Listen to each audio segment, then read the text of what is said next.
अस्सलाम वालेकुम। मैं हूं साकिब महमूद और आप देख रहे हैं अपना यूट्यूब चैनल पोस्टपीडिया। दोस्तों, आज मैं आपको 3 स्टोरी सुनाऊंगा जिसे सुनकर आपको बखूबी अंदाज़ा हो जाएगा कि बाशऊर बाज़ अमीर अक़वाम कौन सी होती हैं। जिसमें पहले नंबर पर मैं आपको रिट बैजरी गेट के बारे में बताऊंगा। रिट बैजरी गेट डेनमार्क की खतून वज़ीर थीं। वो एक बैनुल-अक़वामी कॉन्फ्रेंस में शिरकत के लिए पेरिस गईं। कॉन्फ्रेंस ख़त्म हुई तो डेनमार्क के अखबार ने रिट के सरकारी खर्चे पर होटल में ठहरने की खबर शाया कर दी। बस खबर छपने की देर थी, डैनिश अवाम सड़कों पर आ गए। रिट के खिलाफ जुलूस शुरू हो गए। इसके पुतले जलने लगे। ये अवामी रद्द-ए-अमल इस कदर शदीद था कि डेनमार्क की हुकूमत को इसका फौरी नोटिस लेना पड़ा। रिट को चार्जशीट कर दिया गया, जिसके जवाब में खातून वज़ीर ने मौक़िफ़ इख्तियार किया। कॉन्फ्रेंस हॉल डैनिश एम्बेसी से बहुत दूर था। मैं बहुत अलील थी। मेरे लिए दिन में 2-3 बार हॉल तक आना जाना मुमकिन नहीं था। लिहाजा मैंने मजबूरन कॉन्फ्रेंस हॉल के नज़दीक एक दूसरे दर्जे के होटल का एक मामूली सा कमरा किराए पर ले लिया, जिसका किराया मैंने अपने सरकारी खजाने से नहीं बल्कि अपने TAD से अदा किया। गो के रिट के मौक़िफ़ में बड़ी जान थी, लेकिन इसके बावजूद कौम ने उन्हें माफ़ करने से इनकार कर दिया। चनाचा वो ना सिर्फ उनको इस्तीफ़ा देना पड़ा बल्कि उन्हें हमेशा के लिए सियासत से भी गायब होना पड़ा। मुझे ये वाक़या एक स्वार्थी तकरीब में डेनमार्क के एक स्वार्थकार ने सुनाया। जब वो रिट की कहानी सुना चुका तो मैंने हैरत से पूछा, इतनी मामूली सी बात पर इतनी कड़ी सज़ा? स्वार्थकार ने गर्मजोशी से जवाब दिया, आप शायद डेनमार्क की स्वार्थी रवायात से वाकिफ़ नहीं।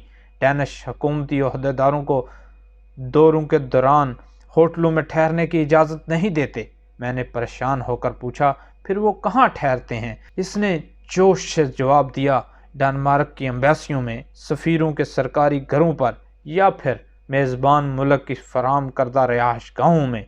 मुझे इस बात पर यकीन न आया, लिहाजा मैंने उन्हें मज़ीद खरीदने के लिए पूछा, लेकिन रिट के उज़र में तो बड़ा वज़न था। सवारतकार ने मुस्कराकर प्लेट मेज़ पर रख दी, टिश्यू से मुंह साफ करके बोला, बात मजबूरी या उज़र की नहीं, बात ये भी नहीं कि रिट ने होटल का बिल कहाँ से अदा किया। बात सिर्फ रवायत की है, और रवायत ये कहती है डैनिश अवाम अपने किसी नुमाइंदे को गैर मुल्क के किसी होटल में बर्दाश्त नहीं करते, और रिट ने इस रवायत की खिलाफ वर्जी की थी, चनाचा उसको इस्तीफ़ा देना पड़ा।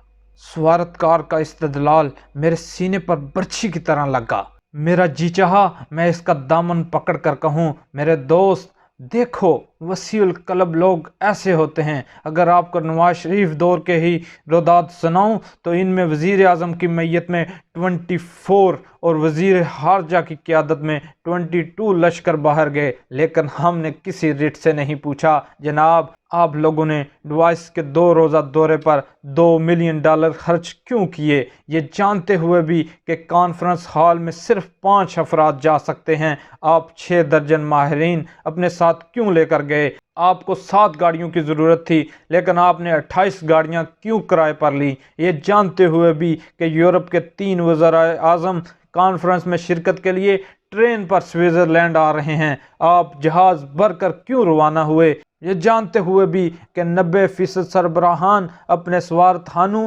रेस्ट हाउसेस और दोस्त अहबाब के फ्लैट्स में क़याम करेंगे? आपने अपना बहरी बेड़ा 5 स्टार होटलों में लंगर अंदाज क्यों किया? मेरा जी चाहा मैं इसका दामन पकड़ कर कहूँ, मेरे दोस्त देखो, वसीउल कलब लोग ऐसे होते हैं। हमारे रिट इमदाद के लिए चीन जाने लगे तो सवारियां ज़्यादा हो गईं। फैसला हुआ इस बार C-130 की बजाय बोइंग 1310 एयरबस ही ले जाते हैं। हुक्म जारी हुआ, PIA का त्यारा रोक लिया जाए। हुक्म की तामील होगी।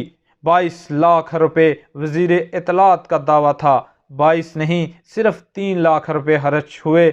इसकी ताज़ीन व आराइश की गई। जब अवामी जहाज़ 6 सवारियों के काबिल हो गया तो तब कहीं जाकर 200 रिटों का लश्कर इस मुल्क की तरफ रवाना हुआ, जहां आज भी वज़रा साइकिलों पर दफ्तर जाते हैं। जब ये लोग बहाली कुव्वत के कदीम चीनी नुस्खों से लदे पुदे वापस लौटे तो 310 को वर्ल्ड एयर ट्रैफिक से लग हुए 15वां रोज़ था। इन 15 अयाम में कौम को ज़्यादा नुकसान नहीं उठाना पड़ा। बस कौमी एयरलाइन 10 करोड़ रुपए से महरूम हो गई जो वो इस त्यारे के ज़रिए कमा सकती थी। मेरा जी चाहा मैं इसका दामन पकड़ कर कहूँ, मेरे दोस्त देखो, वसील कलब लोग ऐसे होते हैं जिनकी आंखों के सामने रिटों का एक और लश्कर क्लिंटन का शुक्रिया अदा करने अमेरिका रवाना हुआ, जहां 5 स्टार होटलों के साफ सुथरे चमकदार कमरे, बरक रफ्तार मर्सिडीज गाड़ियां और नीली पीली रोशनियों वाले चिकने फर्श इनके मुंतजर हैं। हम लोग जानते हैं वहां क्या होगा, इस दौरे के क्या नताइज होंगे, लेकिन इसके बावजूद हम लोग सड़कों पर नहीं आएंगे, जुलूस नहीं निकालेंगे, पुतले नहीं जलाएंगे, क्योंकि हम ही वो लोग हैं जो शीशे की दुकान में हाथी बिठाकर अमन, तरक्की और खुशहाली के ख्वाब देखते हैं।